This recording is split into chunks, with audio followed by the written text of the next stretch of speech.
folks, I'm Tom Bassel. Welcome to Week in Review. This is a series in which we go back and take a look at all the games we reviewed last week, tell you what we think of them.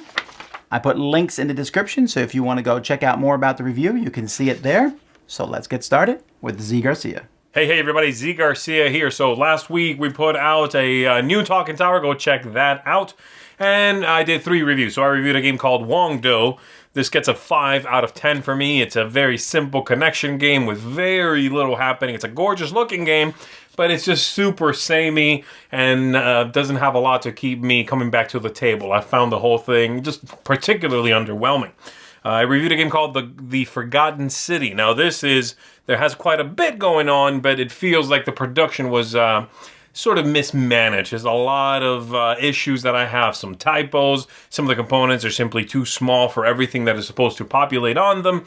The whole thing feels like it's begging for a second edition, so I like this a little bit better. I rate this a 6 out of 10, but it's still just lacking, finesse and completion.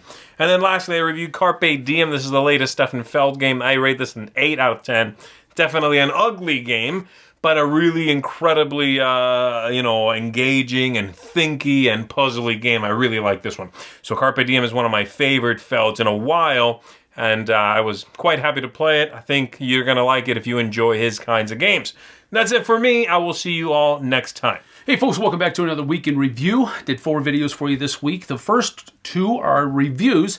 One was for a game called Small Star Empires, and this is by Arcona Games. I picked it up at Essen. One of their other games, Galactic Warlords, I really enjoyed. This one, not as much. It was an abstract strategy game, and those are kind of hit or miss for me. I gave it a 5 out of 10. Go check out the review. Maybe you'll like it. The second game I reviewed this week was a game called Axis and Allies and Zombies. This is a new version of Axis and Allies that actually does exactly what the title says. It adds zombies into the game, and they change a bunch of different, they add about 3 different phases to everybody's turns, and it makes it feel a little bit neat and fresh. So you can check out the review, see what the changes are, and then make your own decision. I gave it a 7 out of 10 though. Really enjoyed my time with it. It's still Axis and Allies, but with a twist. So go check that out. Then I also did 2 What's in There videos. One was for the new Warhammer Quest Blackstone Fortress, and showed you a bunch of all the stuff that comes in it, a whole bunch of cards, a few books for the manuals and that type of stuff, a couple of lore books in there as well. And then I also put together a couple of models too, so you can go check that out and see just how simple they are to put together. Then I also did one for the Walking Dead No Sanctuary board game put out by Cryptozoic, one of the expansions. This is the one called Killer Within, where they're actually in the prison. So I go through and I show you everything that's coming there. Try to give you some close-ups of the minis and that type of thing as well, so you know exactly what you're getting before you actually make that purchase. All right, so that's it from me for this week. We'll see you guys and gals on the flip side. Take care.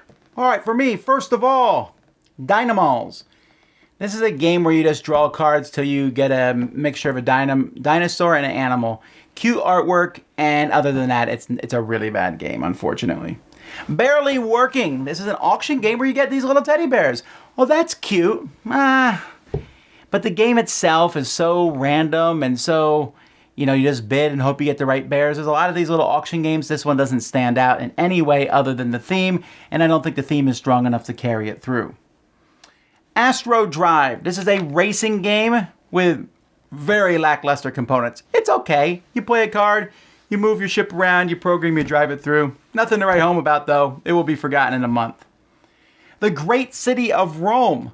This one's a little less forgettable. Unfortunately, the theme is The way the game looks, even more and the way the game plays is okay. You're slowly...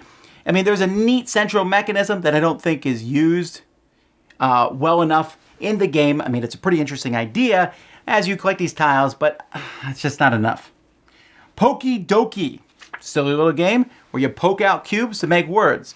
But it works. I like it. Great 2-player word game. The Lady and the Tiger. This has actually 5 different games. It's an anthology of games, all pretty good games, and amazing production from Jelly Bean Games based on the classic story. I like it. Holding On, The Life and Death of Billy Kerr. This is a very interesting game. I didn't even know what ranking to give it. You can see here I gave it a 7, as I gave The Lady and the Tiger and Pokey Dokie. But I gotta say, it's about the experience. It's an experiential game, and I'll probably never play it again because I've experienced it, and it's almost a work of art more than a game. Watch my review, and that best explains it. Roll to the top, a little game where you're trying to someone rolls dice and you write them in. We call these roll and write games. This one looks interesting as you build these buildings, but other than that, it's just rolling some dice and writing numbers down. It's kind of a race game. I like it. Forenzi, 8.5. I love this game. This is the reprint from Quinted Games. I think it's fantastic and highly recommend it. Pulling a card, taking the building blocks, building towers. That's great.